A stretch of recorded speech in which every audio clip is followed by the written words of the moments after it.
I see things clearly now, you know. I mean differently now. So like last time, like everything was handed to us, right? Like our education, you know, our like the housing and everything, it was handed to us. It was easy for us. Okay, but over there, you know that they have to do it by themselves. And they have no support from the government and stuff like that. Like the convenience that we have in this lifestyle that we have in Singapore, like we become a lot more appreciative for it lah. How much we spend here can actually benefit them so much over there. So I think for me, it kind of like controlled my spendings a bit. We are actually tasked to plan activities for them. But what is different from what we studied in SHL is that for the SHL modules we had gone through, we were told what to plan for them, but for this time round, we know the target audience, but we don't know what to plan for them, so we just plan what we can lah.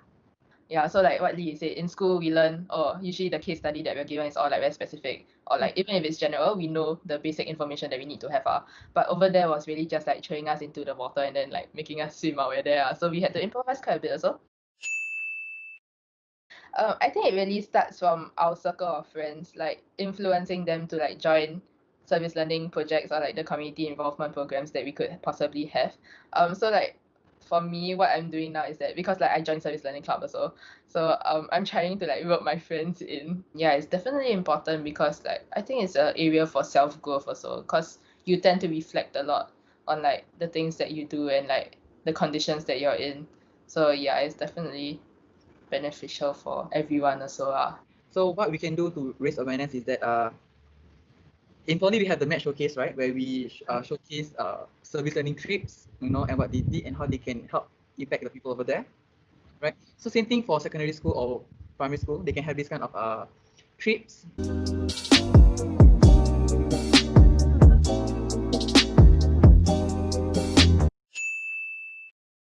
For me, right, it's more, it impacted me in a way that like, I had to think of how to hold such a community event at a smaller scale. Because in my job and my volunteer experience, I've helped out with like bigger scale events, like huge or like even like national level esports tournaments and stuff. So like planning in a small group with limited resources for a smaller community is definitely difficult but it's interesting, I guess. The most direct impacted community would be the CC actually, rather than the community itself, because from what we see, the CC doesn't really have much experience in terms of organizing such events, and especially since their communication was pretty sloppy, pretty bad, and all those are. Yeah, I think our event had most probably prompted them to do better in terms of them executing in the future. Maybe once in a while, like SHL taps on like new media and the changing of sports. Like we had iDarts at one point of time for our open house and all that. And I think it's quite similar to what we did in our event, because like we are introducing a new kind of sport, like telling people that, oh, hey, actually esports is a sport and like it's up and coming and Singapore's very involved and we actually have a talent pool for that. So it's not really different in that way, but also we didn't really include much of like the typical SHL stuff, like, oh, we have a lot of mass fun games for everybody to try for free, like you can come on time game. For me, service learning definitely is important because it's not just about like teaching your volunteers like what's going on in the world, but also like it exposes other people to the culture of volunteerism, which is something that expands outside of your school.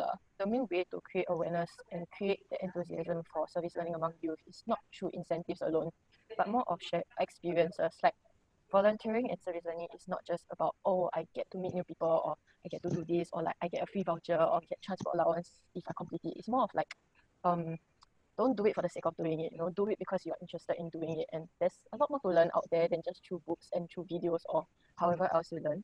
Like hands-on is the best way, and what's better than learning while doing it for good cause lah.